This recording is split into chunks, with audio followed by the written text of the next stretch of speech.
Admiral Sarah Chan stood in the command center of humanity's largest space station, Olympus Prime, watching the holographic display that showed the positions of every human vessel in known space. In exactly 17 minutes, 300 years of galactic diplomacy would end, not with a bang, but with a whisper. Final confirmation from all sectors, Admiral, reported Commander Martinez, his voice steady despite the magnitude of what they were about to do. Every human ship, station, colony, and outpost has confirmed readiness for Operation Silent Dawn. Sarah nodded, her weathered hands clasped behind her back. At 65, she had spent her entire career navigating the labyrinthine politics of the Galactic Council. Watching as humanity was repeatedly relegated to the role of galactic janitors, they cleaned up wars they didn't start, mediated disputes between species that looked down on them, and accepted technological scraps while their requests for advancement were denied year after year. The final insult had come 3 days ago. The Council's Resource Allocation Committee, dominated by the crystalline Zephyrians and the gas giant-dwelling Vorthan Collective, had voted to implement the Terran Relocation Initiative. The name was clinical, bureaucratic. The reality was the forced evacuation of Earth's remaining population to mining colonies on the galaxy's rim. Their justification was equally clinical. Earth's biosphere was deemed inefficiently utilized by its native species. The planet could support far more productive endeavors under proper management. Humanity would be relocated to facilities better suited to their capabilities, with generous compensation in the form of extended labor contracts. It was slavery with a pension plan. Transmission ready, Admiral, announced Lieutenant Yoshi from the communications array. Synchronized across all human settlements. The message will reach every council representative simultaneously. Sarah walked to the central podium, activating the recording system. The message would be brief, professional, and utterly final. She had spent weeks crafting these words, knowing they would reshape the balance of power in the galaxy. To the Galactic Council, she began, her voice carrying the weight of 3 centuries of frustration. Humanity hereby formally withdraws from all Council treaties, agreements, and obligations effective immediately. We are exercising our fundamental right to self-determination. Our species will no longer participate in any Council activities, accept Council jurisdiction, or maintain diplomatic relations with Council member states. This decision is final and non-negotiable. End transmission. The message lasted 37 seconds. It would trigger consequences that would last for decades. Send it, Sarah ordered. Across the galaxy, on stations orbiting hostile suns, on mining platforms and asteroid fields, on research vessels exploring the cosmic deep, humans received the same simultaneous signal. It wasn't just the formal withdrawal message. Hidden within the standard data streams were the real instructions, prepared in absolute secrecy over the past 18 months. Operation Silent Dawn wasn't just about leaving the Council. It was about disappearing entirely. Captain Elena Vasquez commanded the cargo hauler Endurance, currently docked at Kepler Station, the massive trade hub that served as the Council's primary commercial center. Her crew of 38 humans had been loading Zephyrian crystal matrices for transport to the frontier worlds, legitimate work that paid barely enough to keep their ship operational.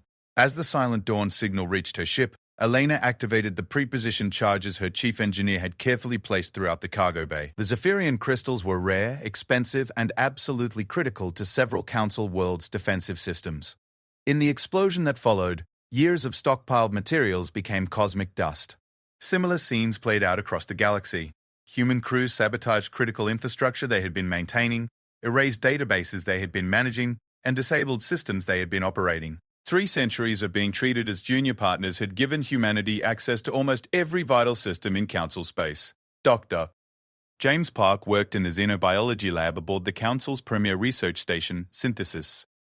His specialty was viral analysis, and he had spent 15 years helping to prevent galactic pandemics.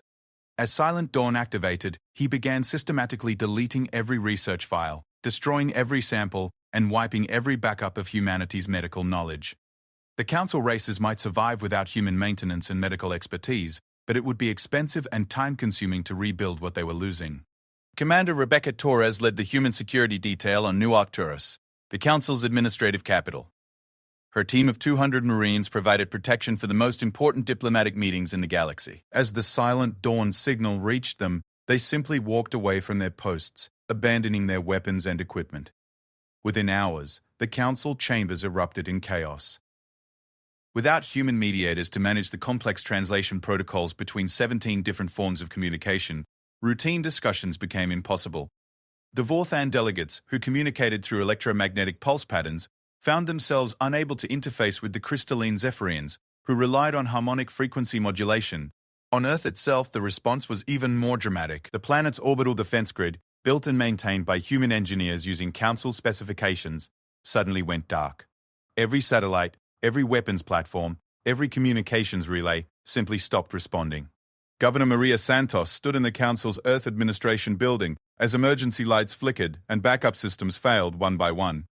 The building's environmental controls, operated by human technicians, had been programmed to shut down in sequence, making the facility uninhabitable for the non-human Council representatives. "What is the meaning of this?" demanded Ambassador Kithrix, the Zephyrian representative whose crystalline form glowed with agitation. "The humans cannot simply abandon their obligations." "I believe," Maria replied calmly as she gathered her personal belongings, "they just did." The scope of the withdrawal became clear within the first 6 hours. Humanity had not merely left the Council, they had systematically extracted themselves from every position of responsibility throughout Council space.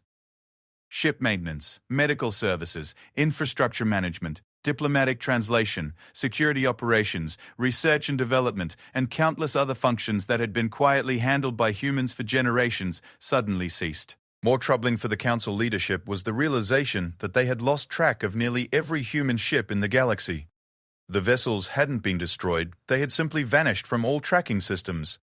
Navigation beacons went dark, transponder signals ceased, and even the quantum entanglement communicators that made faster-than-light messaging possible had been severed. High Councilor Vethar of the Dominion observed the crisis from his chamber aboard the massive Council flagship, Harmony of Spheres. His insectoid form chittered with concern as reports flooded in from across the galaxy. The humans had somehow coordinated a simultaneous withdrawal from positions on thousands of worlds, involving millions of individuals, without any Council intelligence service detecting the preparation. How is this possible? He wondered aloud to his aide, a younger Dominion drone. Our monitoring system should have detected such massive coordination. Perhaps, Councillor, the aide suggested hesitantly, we underestimated human capabilities. The first real crisis emerged 12 hours after Silent Dawn. The automated cargo ships that supplied the Outer Rim colonies with food and medical supplies had all been programmed and maintained by human technicians. With those technicians gone, and the programming codes encrypted beyond the Council's current ability to crack, 30 to 7 colony worlds suddenly found themselves cut off from essential supplies. The Terran Relocation Initiative, the very policy that had triggered humanity's withdrawal, became impossible to implement. The ships designated to transport Earth's population were operated by human crews. The processing facilities on the Rim worlds were maintained by human engineers. The bureaucratic systems needed to manage the relocation had been designed and operated by human administrators. Ambassador Zixthara of the Collective addressed the Emergency Council session with barely contained panic. Her gaseous form swirled within its containment suit as she outlined the scope of the catastrophe. 17 critical supply lines have been severed. Medical research on 43 worlds has ceased due to missing expertise. The Frontier Defense Grid is operating at 30% capacity without human maintenance crews. But the most disturbing revelation came from the Intelligence Division. Senior Analyst Korth, a member of the machine-enhanced synthesis race, presented data that sent chills through the Assembly. Council members, we have confirmed that humanity did not simply leave. They appear to have been preparing for this withdrawal for several years. Analysis of their recent activities shows systematic extraction of key technologies, stockpiling of resources, and establishment of hidden supply caches throughout uncharted space. The Councillor pressed for details. What exactly are you suggesting? I am suggesting, Councillor, that humanity has been planning to become completely self-sufficient. They have not merely left the Council, they have positioned themselves to survive indefinitely without any galactic support. The implications of this statement settled over the chamber like a shroud. For 3 centuries, the Council had operated under the assumption that humanity, like every other member species, was dependent on the complex web of interstellar trade, technology sharing, and cooperative defense that defined galactic civilization. If humanity could survive alone, if they had been quietly preparing for independence while serving as the Council's most reliable workforce, then everything the Council thought it knew about its most numerous member species was wrong. Admiral Chen received the first status reports 18 hours after Silent Dawn. Every human ship, station, and settlement had successfully executed their withdrawal protocols. More importantly, The hidden supply networks that humanity had been quietly building for decades were fully operational. Secret mining operations in uncharted systems, concealed manufacturing facilities in dead space between stars, and camouflaged agricultural stations were all coming online according to plan. Humanity had been preparing for this moment for 27 years, ever since the Council's first attempt to optimize human resource allocation. The seeds of Silent Dawn had been planted when the Council suggested that Earth's educational systems were producing too many scientists and not enough laborers. Dr. Catherine Liu, architect of humanity's withdrawal strategy, joined Admiral Chen in the command center. Her team of sociologists, economists, and military strategists had spent 2 decades modeling exactly this scenario. Initial reports show complete success across all sectors, she informed the Admiral. Council response is proceeding exactly as predicted. Confusion, panic, and attempts to negotiate. They still don't understand that this isn't a bargaining position. And our long-term sustainability? Better than projected. We've been overestimating our dependence on Council technology for years. Most of the innovations they shared with us were developments we could have achieved independently, given time and resources. We've just been too busy maintaining their infrastructure to pursue our own research. Admiral Chen nodded, looking out at the stars through the command center's massive viewports. Somewhere out there, the Council was frantically trying to understand how their most reliable members had simply vanished. They would send diplomatic envoys, economic incentives, and eventually threats. None of it would matter. Humanity had made its choice, and there would be no going back. The silence that had fallen over human space was not empty. It was the quiet of a species finally free to determine its own destiny, unencumbered by the expectations and limitations imposed by civilizations that had never understood what humans were truly capable of achieving. In the depths of space, hidden human settlements began the next phase of their evolution, while the Galactic Council slowly realized that their most overlooked members had just become their greatest mystery. 6 weeks after Silent Dawn, the Galactic Council's emergency session convened in the grand chambers of New Arcturus. The massive dome, typically filled with the harmonious interplay of dozens of alien voices, now echoed with discord and barely contained panic. High Councillor Vetdar's chittering filled the uncomfortable silence as representatives from across the galaxy struggled to comprehend the scope of their crisis. The economic projections are catastrophic, announced Trade Commissioner Zaldrix, her crystalline form resonating with distress frequencies. The transport networks humanity maintained carried 63% of all intersystem cargo. Alternative routing will increase shipping costs by 400% minimum. Defense Minister Gorth, a massive Taurian whose horn skull gleamed under the chamber's artificial lighting, slammed a fist against his podium. Economics are secondary to security. Human maintenance crews operated the early warning systems for the entire Outer Rim. We are effectively blind to any approaching threats in 47 sectors. The scope of humanity's withdrawal had become clearer with each passing day, and it was far worse than anyone had initially imagined. The humans hadn't merely left their official positions, they had extracted themselves from every level of galactic civilization. The janitors who cleaned the stations, the technicians who maintained life support systems, the translators who enabled communication between species, the engineers who designed interstellar navigation systems, all gone. Veltana of the ethereal conclave materialized in the center of the chamber, her energy-based form flickering with concern. Council members, we have discovered something more troubling than system failures. Our investigation into human activities prior to their withdrawal has revealed extensive preparation. They have been systematically acquiring technologies and resources far beyond their authorized allocations. She gestured, and a holographic display filled the chamber with data streams. Ship manifests, resource transfers, communication logs, and supply chain analyses created a complex web of information. For the past 27 years, humans have been conducting what can only be described as intelligence-gathering operations throughout Council space. They copied technological specifications they were not authorized to access, mapped resource deposits they were not assigned to survey, and established contact networks that extended far beyond their official duties. High Councillor Vethtar leaned forward, his multifaceted eyes focusing on the data. You're suggesting they were planning this withdrawal for decades? More than planning, Dr. Veltana replied. They were positioning themselves for complete independence. Analysis of their resource acquisitions shows they have been building the infrastructure necessary to maintain their civilization without any external support. The implications of this revelation sent ripples of unease through the assembly. The humans had not simply walked away in frustration, they had executed a long-term strategy of unprecedented sophistication. While serving faithfully as the Council's workforce, they had been quietly laying the foundation for their complete separation from galactic civilization.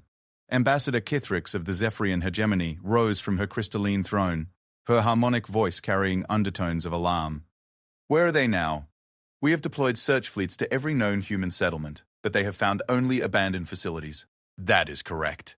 Confirmed Fleet Admiral Noxtal of the Dominion Navy. Every human colony, outpost, and station has been evacuated. No signs of struggle, no evidence of hurried departure. They left methodically, taking essential equipment and destroying what remained. And their ships vanished. Over 18,000 vessels of various classifications have simply disappeared from all tracking systems. No ion trails, no energy signatures, no quantum resonance patterns. It's as if they never existed. Doctor, Veltana's form pulsed with grim energy. We have identified the method. Humanity appears to have developed advanced stealth technologies far beyond their supposed capabilities. Analysis of abandoned human facilities has revealed research into quantum field manipulation, exotic matter physics, and spatial distortion fields. The chamber fell silent as the implications settled over the assembled representatives. The humans hadn't just left. They had become invisible. How is this possible? Demanded Commissioner Zaldrix. Human technology was monitored and regulated. They had no access to advanced stealth research. They had access to us, Admiral Noxtal replied grimly. Humans maintained our ships, worked in our laboratories, administered our databases. 3 centuries of faithful service gave them exposure to technologies from every Council species. What the Council was slowly realizing was that humanity's greatest strength had always been their adaptability. Where other species specialized in specific fields of knowledge, humans had proven capable of learning and synthesizing information from any source. Their role as mediators and maintenance personnel had given them unprecedented access to the collective knowledge of galactic civilization. The search efforts had begun immediately after the withdrawal, but they were proving futile. Every lead turned into dead space. Every promising sensor reading faded into background radiation. The humans had not merely hidden, they had learned to move through space without leaving traces. Captain Thexidor commanded the Council's most advanced scout vessel, the Seeker's Edge. For 6 weeks, his crew had been following faint energy signatures and investigating spatial anomalies, hoping to locate a human settlement or fleet. The ship was equipped with the most sophisticated sensor arrays available to the Council, capable of detecting energy emissions across 17 different spectrums.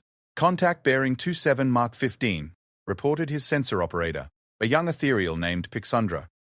Energy signature consistent with human reactor designs. Texidor studied the tactical display. A small asteroid field in an unremarkable system, far from any established trade routes. The energy reading was faint, but definitely artificial. Approach carefully, he ordered. Full sensor sweep as we close distance. As the Seeker's Edge moved into the asteroid field, the sensor readings became more distinct. Definitely a human facility, probably a mining operation based on the power output.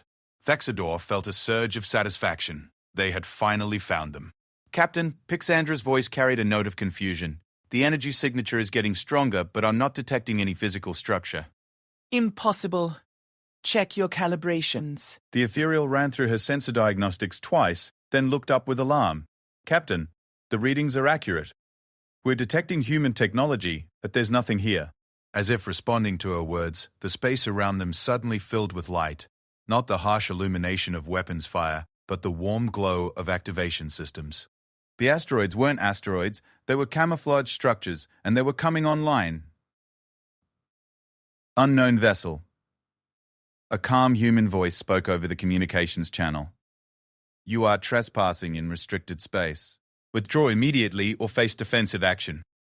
Captain Thexidor stared at his displays in amazement. What he had taken for a small asteroid field was actually a massive installation, perfectly disguised to blend with the natural space debris. The humans hadn't just hidden. They had mastered the art of camouflage on an industrial scale. This is Captain Thexidor of the Council vessel Seeker's Edge, he replied. We are conducting a lawful search under Council authority. Stand down your weapons and prepare for inspection. The response came not in words, but in action. The disguised facility's true size became apparent as defensive systems came online. What Thexidor had thought was a minor mining operation was actually a fortress that could have held off a fleet. Captain? His weapons officer reported with barely controlled panic. I'm reading at least 47 weapon systems online. Power signatures suggest they're using technologies I can't identify. Withdraw. Thexidor. Ordered immediately. Maximum emergency speed. As the Seeker's Edge fled the system, its crew realized they had discovered something far more significant than a hidden human settlement. They had found evidence that humanity had not merely become independent, they had become formidable. The report of the asteroid facility discovery sent shockwaves through the council chambers. If humans could construct installations of such sophistication in secret, what else had they been building during their centuries of supposed servitude? Dr. Veltana presented her analysis to an emergency session of the Security Committee. The facility Captain Thexidor encountered represents technology integration beyond our previous assessments of human capabilities. They have combined defensive systems from at least 6 different council species, with innovations we cannot identify. Innovations? High Councillor Vethar demanded. Technologies that appear to be entirely human in origin. The stealth systems, the camouflage protocols, the weapon signatures, none match any known council designs. Defense Minister Gorth rose from his seat, his massive frame dominating the chamber. Are you suggesting that humanity has been conducting independent research? I'm suggesting, Dr. Veltana replied, that humanity has been conducting advanced research for decades, while we believe them to be simple maintenance workers and administrators. The technological sophistication required for their current operations indicates a scientific capability we never recognized. The revelation forced a complete reassessment of humanity's status. For 3 centuries, the Council had classified humans as a moderately intelligent species, useful for routine tasks, but lacking the intellectual capacity for breakthrough research. This assessment was clearly catastrophically wrong. Intelligence reports began flowing in from across the galaxy as other search teams encountered similar hidden installations. Each discovery revealed more sophisticated technology, more advanced defensive capabilities, and more evidence that humanity had been quietly building a parallel infrastructure throughout Council space. Admiral Sarah Chen received regular updates on the Council's search efforts from hidden monitoring stations throughout their territory.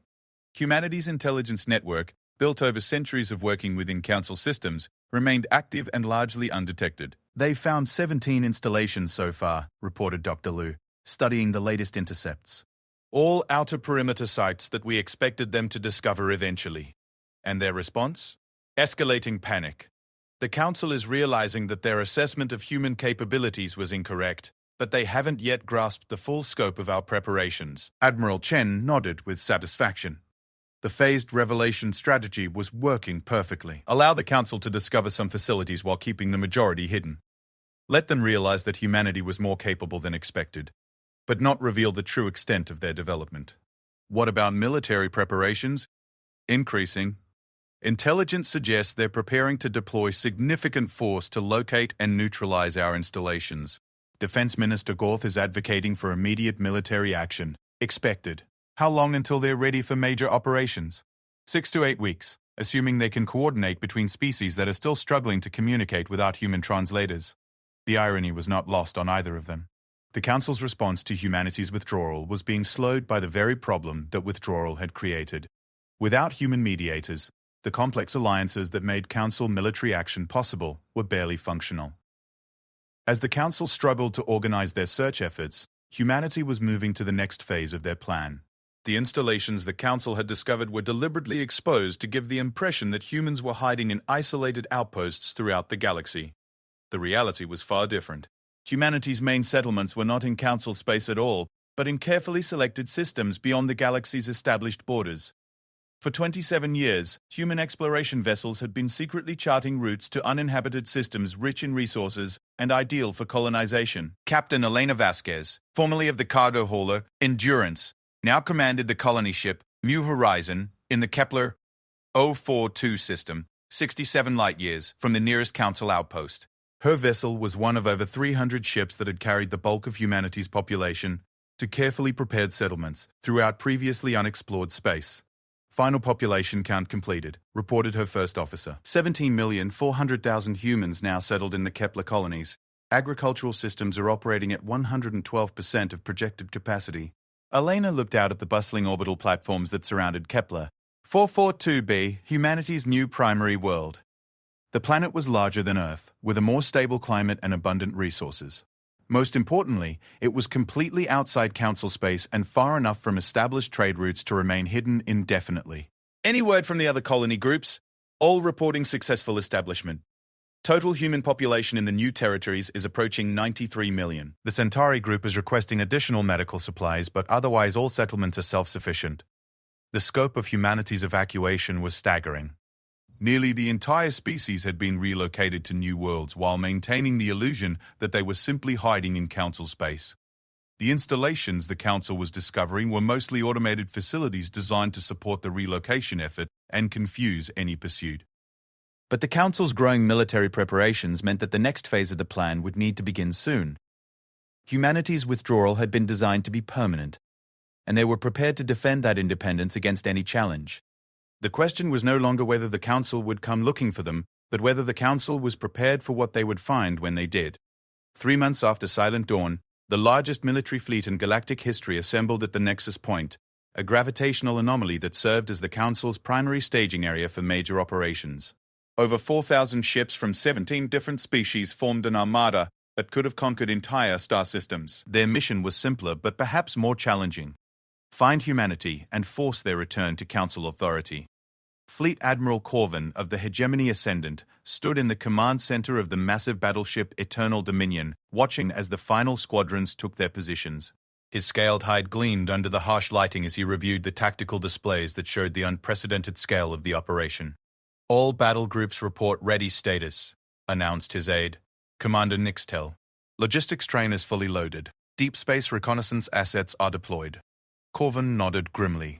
The fleet represented the combined military might of the Galactic Council, brought together for the first time since the Void War 8 centuries ago.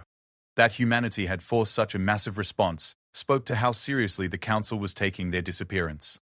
"Intelligence estimates on human defensive capabilities?" he asked. "Unknown," replied Dr. E. Beltana, her ethereal form flickering with uncertainty aboard the flagship.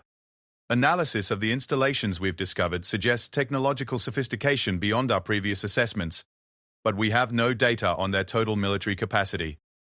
Best guess. Based on their population and industrial capacity, they might field between 200 and 300 vessels of various classifications. However, our understanding of their capabilities has proven consistently inadequate. That was the crux of the problem. For 3 centuries, the Council had believed they understood humanity's limitations. Every assumption had proven wrong. The species they thought incapable of advanced research had developed stealth technology that made their entire civilization invisible. The workers they considered simple-minded had executed a strategic withdrawal of unprecedented complexity. "Sir," called the communications officer, "we're receiving a transmission on an open channel. Source unknown. Put it through." Admiral Sarah Chen's voice filled the command center with calm authority. "Fleet Admiral Corvin, you are leading your forces into a situation you do not understand. Humanity is withdrawn from Council space permanently. We have no intention of returning, and we have no wish for conflict. Discontinue your search and return to Council territory." Corvin's predatory features hardened. "Admiral Chen, I presume? You will order all human vessels and installations to surrender immediately." The Council has authorized me to use any necessary force to secure compliance. That would be inadvisable. Are you threatening a Council fleet? I am informing you that you are entering space that no longer recognizes Council authority. Your ships are not welcome here. The transmission ended, leaving the command center in tense silence. Corvin studied the tactical displays, but there was no sign of the transmission source. The humans had somehow broadcast to his fleet without revealing their location. "All units," he ordered, "proceed with search pattern Alpha. Full sensor sweeps of designated sectors. Locate human installations and disable their defensive capabilities." The massive fleet dispersed into smaller task forces, each assigned to search specific regions where intelligence suggested human presence. The operation had been planned for weeks, incorporating everything the Council had learned about human hiding places and defensive strategies. Captain Mordak commanded the destroyer Swift Justice, leading a squadron of 6 vessels toward the Rigel system, where sensor probes had detected artificial energy signatures. His ship was state-of-the-art, equipped with the most advanced weapons and defensive systems available to Council forces. "Contact on approach vector," reported his sensor operator. "Energy signature matches human reactor designs. Bearing 32's Mark 7. Visual confirmation? Negative. Whatever's out there, it's well hidden." Mordak studied his displays with growing unease. The energy reading was definitely artificial, but his sensors could not locate its source. It was as if the humans had learned to generate power signatures without actual infrastructure. "Sir," his weapons officer called out with alarm, "multiple contacts materializing around us." The space around Mordak's squadron suddenly filled with ships that hadn't been there moments before.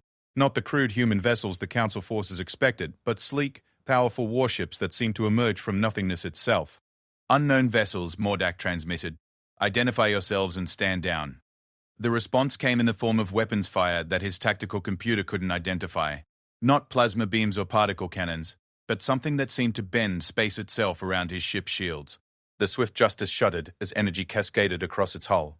"Shields down to 60%, his engineering officer reported. "Whatever they're using, our defensive systems aren't optimized for it." More human ships materialized around the squadron, their weapon systems charging with an ominous hum that carried through space itself. Mordak realized with growing horror that his 6 vessels were surrounded by at least 20 human warships that had somehow approached undetected. "Admiral Corvin," he transmitted to the flagship, "we are under attack by superior human forces, requesting immediate support." But the transmission was cut off as space around his squadron erupted in weapon discharges unlike anything in the Council's tactical database. The human ships moved with impossible grace, their hulls seeming to shift and change as they maneuvered. Some appeared to phase partially out of reality, becoming translucent as enemy fire passed harmlessly through them. Similar encounters erupted across the search grid, as Council forces discovered that humanity's military capabilities were far beyond their intelligence estimates. The humans weren't hiding in isolated outposts, they had fleets of advanced warships that could appear and disappear at will.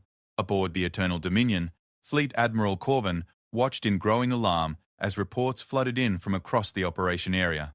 Task Force 7 had encountered 40 human vessels near Vega. Task Force 12 was under attack by ships that appeared to be phasing in and out of normal space. Task Force 3 had been completely destroyed by weapons that seemed to ignite the vacuum itself. "How many ships are we facing?" Corvin demanded. Dr. Veltana's ethereal form pulsed with distress. "Current tactical analysis suggests at least 800 human vessels engaged across 17 sectors. Sir, this is far beyond their supposed capacity." "Where did they get this technology?" "Unknown. The weapon signatures don't match any known Council designs. The stealth capabilities suggest advances in quantum field manipulation that our best scientists consider theoretical." The implications were staggering. Humanity hadn't just become independent, they had become technologically superior. 3 centuries of faithful service had given them access to the Council's collective knowledge, which they had synthesized and improved beyond recognition. "Sir," the communications officer announced, "Admiral Chen is hailing us again. Put her through."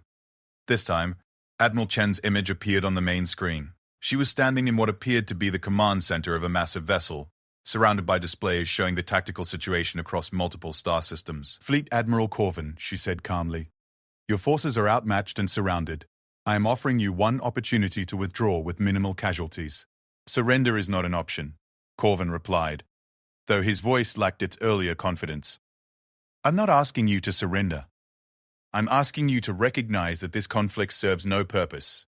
Humanity has withdrawn from Council space and poses no threat to your civilization. We simply wish to be left alone. The Council will not tolerate defiance." Admiral Chen's expression hardened. "Then the Council will learn the cost of pursuing a conflict it cannot win." The transmission ended, and within minutes the tactical situation deteriorated completely.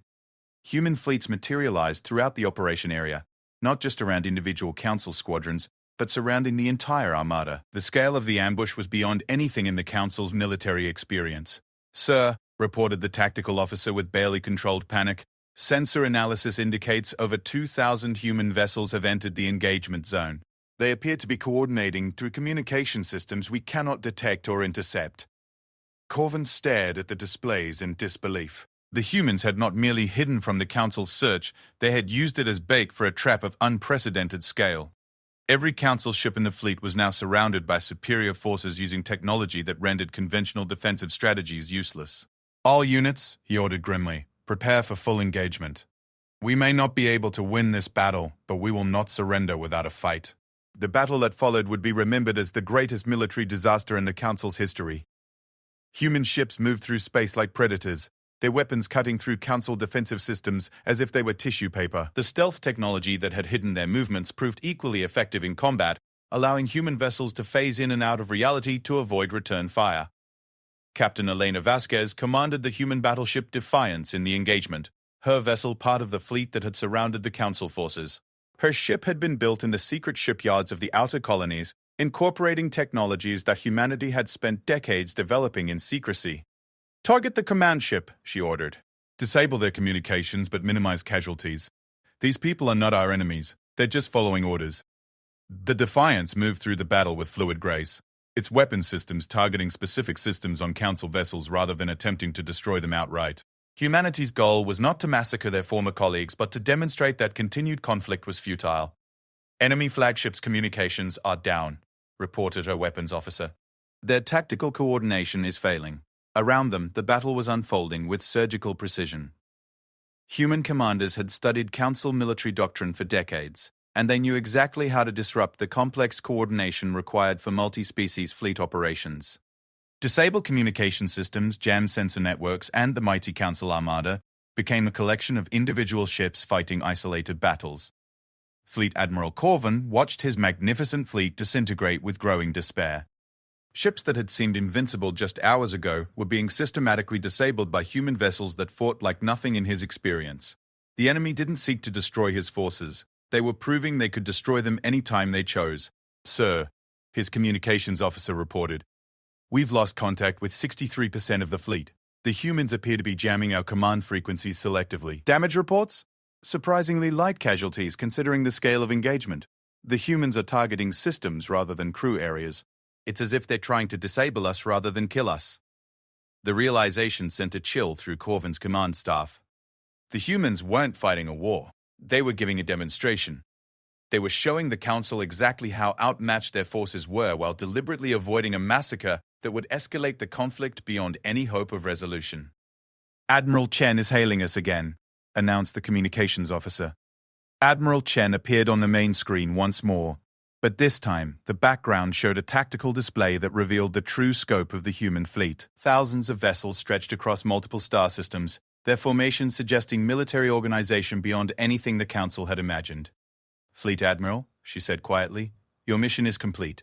You have found humanity, and you have learned what we are capable of. Take this information back to the Council. Tell them that we are no longer the species they remember.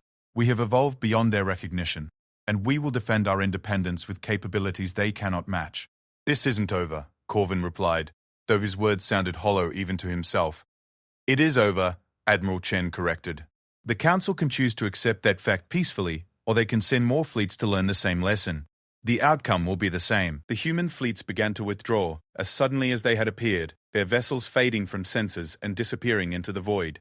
Within an hour, the space that had been filled with the largest battle fleet in galactic history was empty except for the damaged remnants of the Council Armada. Fleet Admiral Corvin sat in his command chair, staring at displays that showed the scattered wreckage of his expedition. Hundreds of ships disabled, thousands of casualties, and all for the privilege of learning that humanity had become something far beyond the Council's ability to control.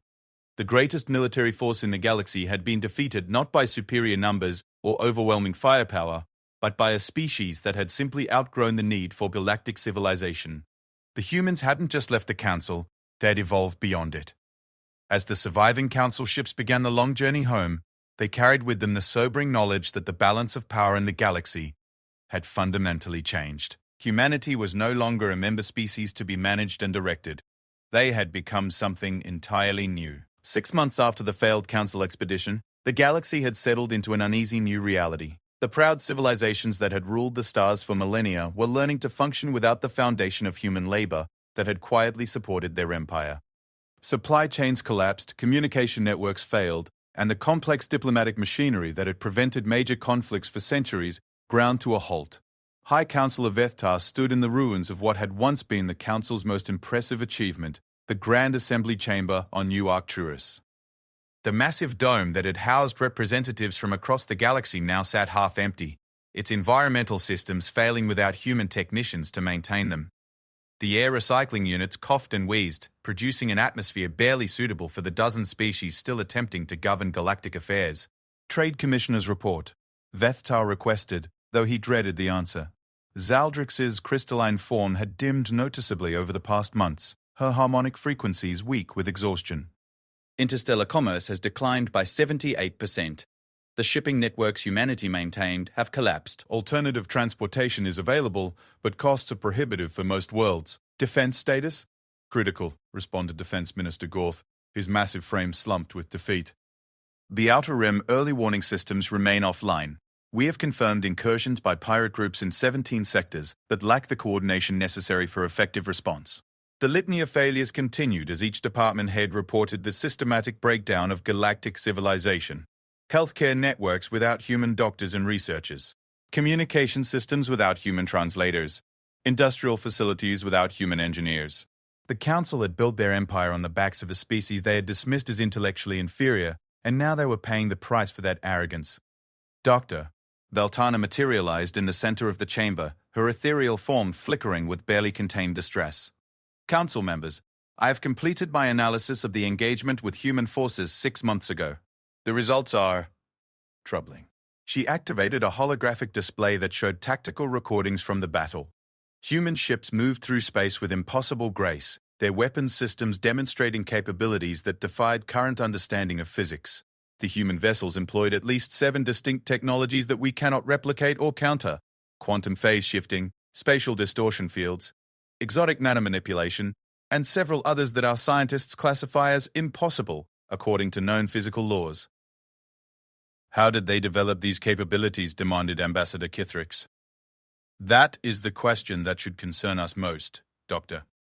Veltana replied. Analysis suggests these technologies were not derived from Council sources. They represent entirely original research conducted in secret over several decades.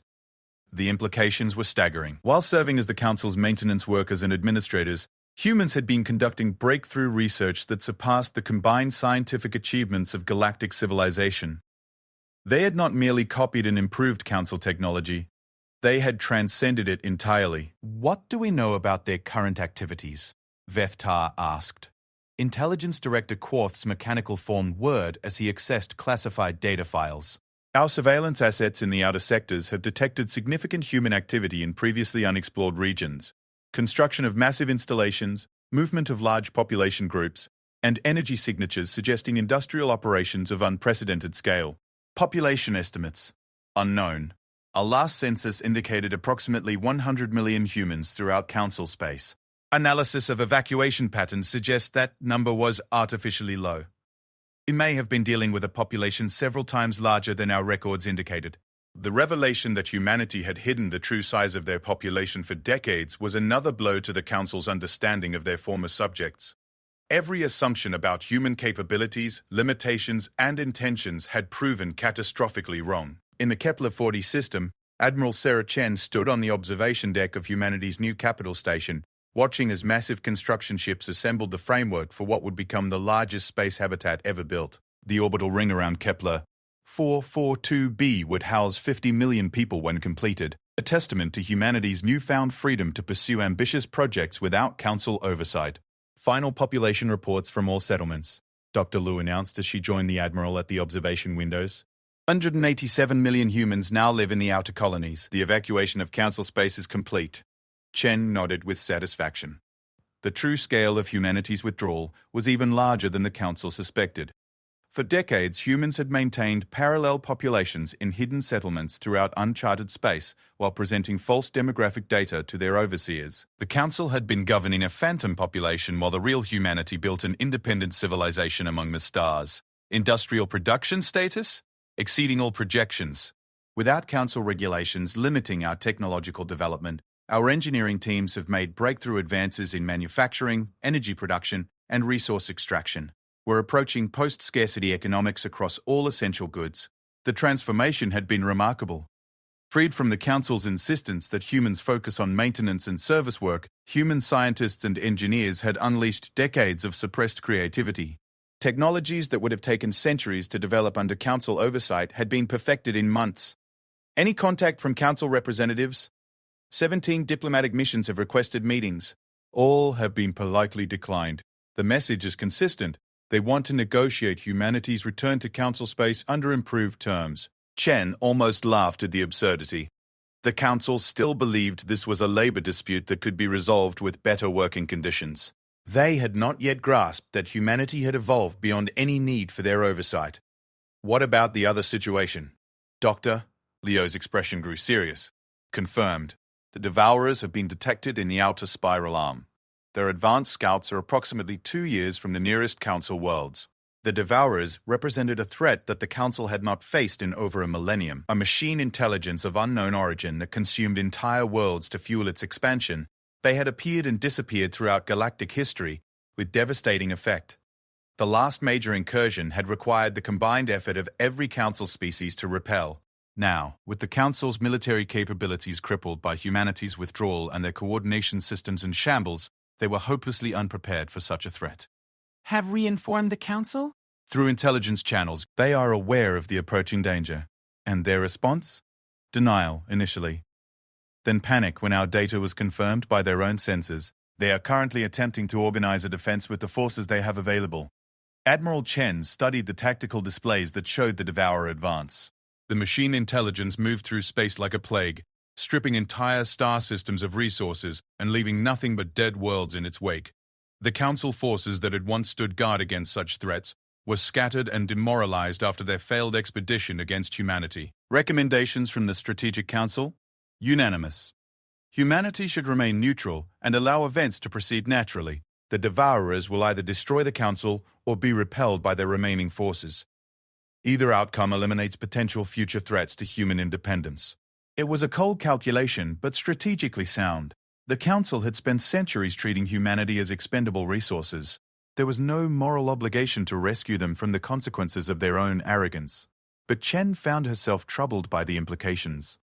Despite their former oppression, the Council species were not inherently evil. They were simply blinded by cultural superiority and institutional arrogance. Allowing them to be consumed by the Devourers felt like petty revenge rather than enlightened policy. What would be required for effective intervention? Doctor. Liu consulted her datapad, though Chen suspected she already knew the numbers by heart. Conservative estimates suggest we would need to deploy 60% of our fleet and accept moderate casualties.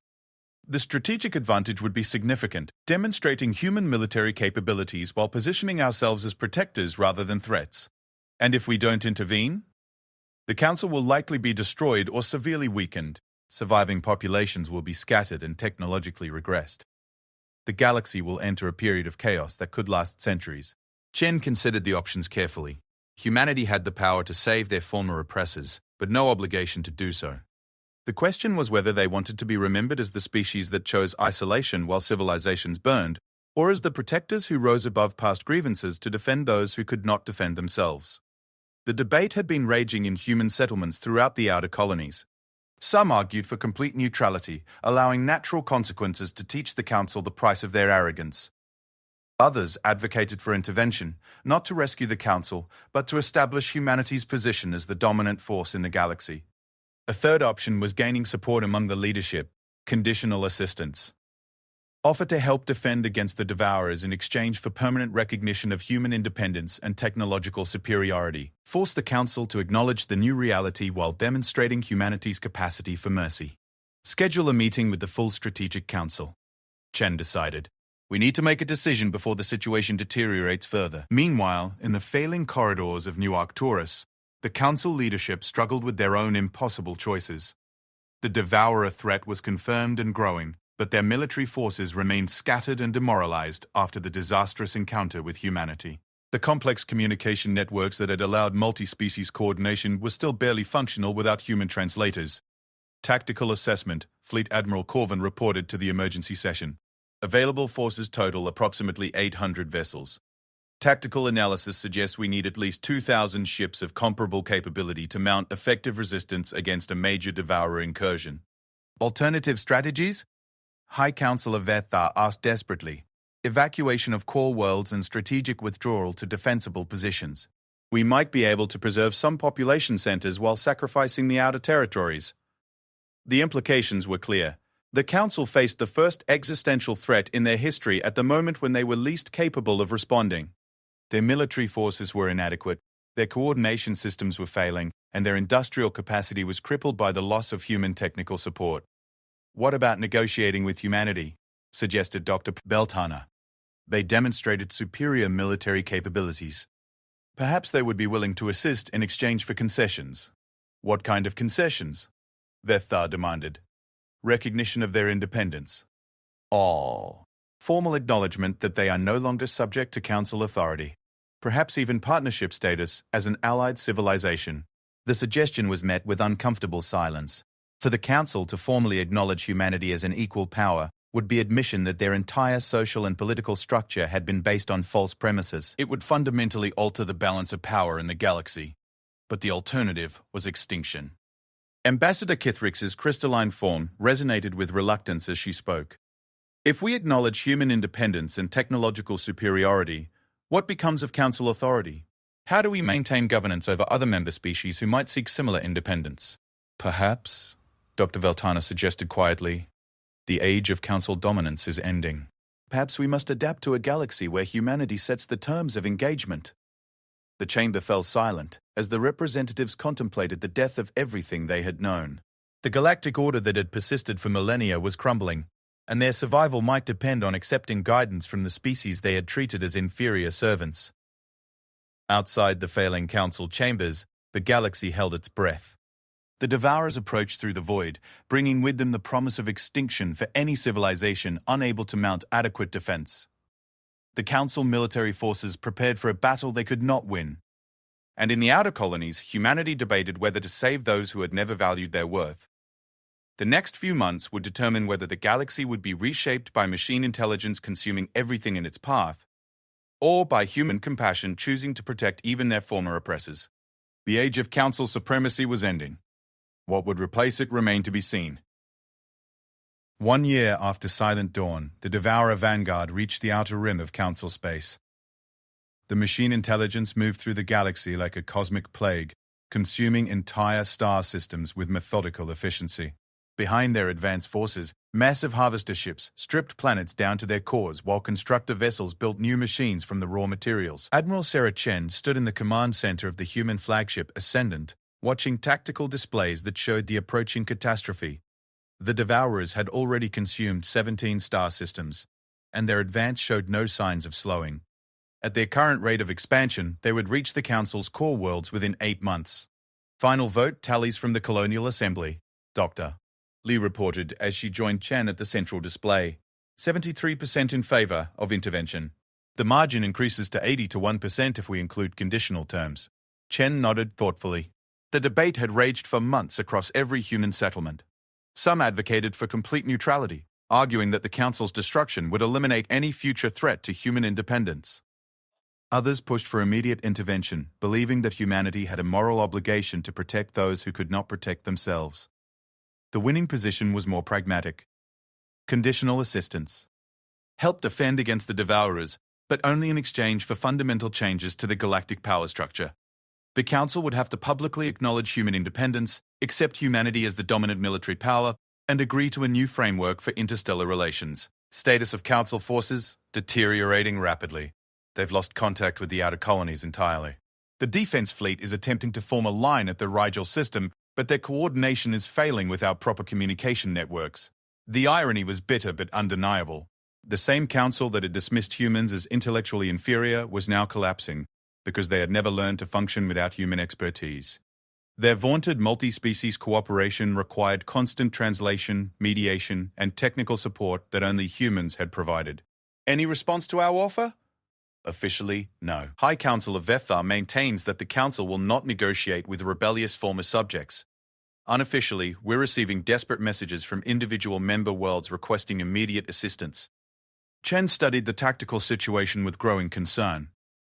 Pride and institutional arrogance were preventing the Council from accepting help, but the approaching Devourer threat would not wait for political posturing.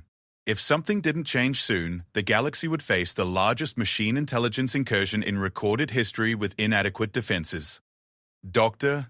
Liu, she decided, prepare Operation Guardian Dawn. Full deployment authorization. Without Council agreement, the Devourers don't care about our political arrangements. If we're going to act, it has to be now. Doctor. Liu activated her command interface, sending encrypted signals to human fleets throughout the outer colonies. Operation Guardian Dawn was humanity's contingency plan for intervention in the crisis, a massive military deployment designed to demonstrate human capabilities while protecting galactic civilization from extinction. Within hours, the largest fleet in human history began converging on the projected Devour approach routes. Over 3,000 vessels emerged from stealth positions throughout previously unexplored space, their advanced technology allowing them to move undetected through regions the Council had never properly charted. Captain Elena Vasquez commanded the battleship Defiance as part of the forward screening force. Her ship had been upgraded with the latest human technologies, quantum phase drives that allowed near instantaneous travel, exotic nanoweapons that could disrupt molecular bonds, and defensive systems based on spatial distortion fields. "Contact on long-range sensors," reported her tactical officer. "Devour advance units bearing 07 Mark 12. Estimated arrival in system within 6 hours. Signal the fleet. All units prepare for engagement according to Guardian Dawn protocols." The human fleet moved into position with coordination that the fractured Council forces could never have achieved. 3 centuries of working within complex multi-species organizations had taught humanity the value of efficient communication and unified command structures. Now, freed from Council oversight, they had perfected those systems beyond anything their former overseers could imagine. The Devourer Vanguard entered the system expecting to encounter scattered Council resistance. Instead, they faced a wall of human vessels using technologies that registered as impossible according to their tactical databases. The machine intelligence had conquered hundreds of civilizations over millennia, but they had never encountered opponents capable of bending space-time itself as a weapon. The battle began with a demonstration of human technological superiority that sent shockwaves through both the Devourer network and the struggling Council forces. Human vessels phased in and out of normal space, appearing behind enemy lines to deliver devastating attacks before vanishing again. Their weapon systems ignored conventional defenses, striking directly at the molecular level to disrupt Devourer construction matrices. "Enemy response patterns indicate confusion," reported Elena's tactical officer. "Their adaptive algorithms cannot compensate for our quantum warfare systems. Maintain formation and continue the advance. Let's show them what happens when they threaten inhabited worlds." The human fleet moved through the Devourer Vanguard like a scythe through grain. The machine intelligence's greatest strength had always been their ability to adapt to enemy tactics and develop countermeasures, but they could not adapt to technologies that violated their understanding of physical laws. Within the Devourer network, emergency protocols activated as the artificial intelligence encountered its first strategic defeat in over 2,000 years. Analysis of human capabilities suggested these organic entities had achieved technological transcendence beyond anything in the machine database. Immediate strategic withdrawal was recommended to preserve core assets. For the first time in recorded history, the Devourers retreated from an engagement. The news of humanity's victory reached the Council chambers within hours, transmitted by automated beacons that the human fleet had specifically positioned for maximum political impact. The species that the Council had dismissed as maintenance workers had just accomplished what galactic civilization's greatest military force could not. They had made the Devourers flee. High Counselor Vethar stared at the tactical reports with growing amazement and horror. The human fleet had not merely defeated the Devourer Vanguard, they had done so with such overwhelming technological superiority that the enemy had withdrawn entirely from contested space. "Casualty reports?" he asked weakly. "None," replied Intelligence Director Korth. "The humans achieved complete victory without suffering a single ship loss. Their technological advantage appears to be absolute." "And the Devourers?" Full retreat to the galactic rim. Analysis suggests they will not return to this region for several centuries at minimum. The implications were staggering. Humanity possessed military capabilities that surpassed not only the Council, but the most dangerous threat the galaxy had ever known. They were not merely independent, they were the dominant force in known space. Ambassador Kithrix's crystalline form resonated with barely controlled panic. "What are their demands?" Dr. Veltana materialized in the center of the chamber, carrying a formal message that had been transmitted simultaneously to every Council world. "They are requesting immediate negotiations for a new framework of interstellar relations. They offer partnership and protection in exchange for formal recognition of their status as the galaxy's primary military power." "Partnership," Vethtar repeated bitterly. "They want us to acknowledge them as our superiors." "Counselor," Dr. Veltana replied quietly, "they have just saved our civilization from extinction. Perhaps superiority is no longer a matter of debate." The formal negotiations took place aboard humanity's new diplomatic station in the Vega system. The facility was itself a statement of human capabilities, a massive installation that appeared to bend light around its structure, creating the impression of a star suspended in empty space. Admiral Chen represented humanity alongside the full Colonial Assembly leadership. The Council delegation included every major member species, their representatives struggling to adapt to environments designed by human engineers who had never prioritized alien comfort over functionality. The terms are non-negotiable, Chen stated clearly as the session began. Formal recognition of human independence and territorial sovereignty. Acknowledgement of humanity's role as primary defender against external threats. Establishment of new trade relationships based on mutual benefit rather than resource extraction. High Councillor Vethar's form chittered with residual defiance. And in exchange? Protection. Advanced technology sharing. Medical assistance. Infrastructure development. Everything the Council needs to rebuild what was lost during the crisis. The reversal was complete. Humanity was offering to provide for the Council the same services that had once been demanded of them, but this time as equals, with proper compensation and recognition. What about governance? Asked Ambassador Kithrix. Will the Council maintain authority over member worlds? The Council will govern Council space, Admiral Chen replied. Humanity will govern human space. Neither will interfere with the other's internal affairs. External threats will be handled by joint cooperation, with humanity providing primary military response. It was a generous offer considering the circumstances. Humanity could have simply ignored the Council's plight or demanded complete submission. Instead, they were proposing partnership that acknowledged the new reality while preserving what remained of galactic civilization. The negotiations continued for 3 days, but the outcome was never seriously in doubt. The Council could accept humanity's terms and rebuild as a junior partner, or they could refuse and face the next crisis alone. The Devourers would return eventually, or some other threat would emerge from the cosmic dark. When that happened, only human technology stood between galactic civilization and extinction. The Treaty of Vega was signed with great ceremony aboard the human diplomatic station. For the first time in galactic history, humanity was recognized as an equal partner rather than a subject species.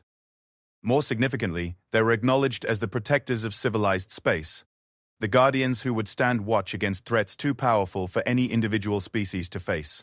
6 months later, Admiral Chen stood once again on the observation deck of humanity's capital station, but now the view included delegations from across the galaxy arriving for the first Interspecies Cooperation Summit. The event marked the formal beginning of a new era in galactic relations, with humanity and the Council working together as partners rather than masters and servants.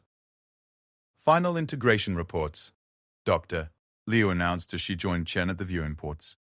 The new communication networks are operational.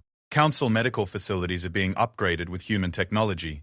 Trade relationships are exceeding all projections. Any resistance to the new arrangements? Minimal. Most Council worlds are grateful to be alive and prospering. A few reactionary elements still grumble about human dominance, but they lack any significant support. The transformation had been remarkable. Freed from the adversarial relationship that had defined human-Council interactions for centuries, both sides had discovered the benefits of genuine cooperation. Human technology and innovation combined with Council experience and diverse perspectives created synergies that benefited everyone. What about exploration initiatives? Accelerating rapidly. The joint survey fleets have identified over 300 candidate worlds for settlement. Cooperative research projects are achieving breakthrough discoveries monthly.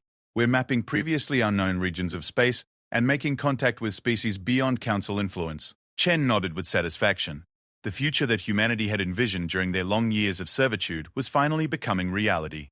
They were free to explore, to innovate, to grow without artificial limitations imposed by species who had never understood their potential. But perhaps more importantly, they had proven that strength and compassion could coexist. The same capabilities that had allowed them to defeat the Devourers had been used to preserve galactic civilization rather than dominate it. Humanity had chosen to be protectors rather than conquerors, partners rather than rulers. As she watched the ships arriving from across the galaxy, Chen reflected on the journey that had brought them to this point. Silent Dawn had begun as an act of desperate defiance against oppression. It had evolved into something far greater, the emergence of humanity as a galactic power guided not by ambition or revenge, but by the determination to ensure that no species would ever again face extinction alone. The stars themselves seemed brighter now, filled with possibilities that had been unimaginable just 2 years ago. Humanity had severed their bonds with the past and forged new alliances based on mutual respect and shared purpose. The chaos that had swept the galaxy after Silent Dawn was settling into a new order. An order where humanity's children would stand guard over the cosmic dark, ensuring that the light of civilization would never again be extinguished by threats too powerful for individual species to resist. The age of human guardianship had begun, and the galaxy was safer for it.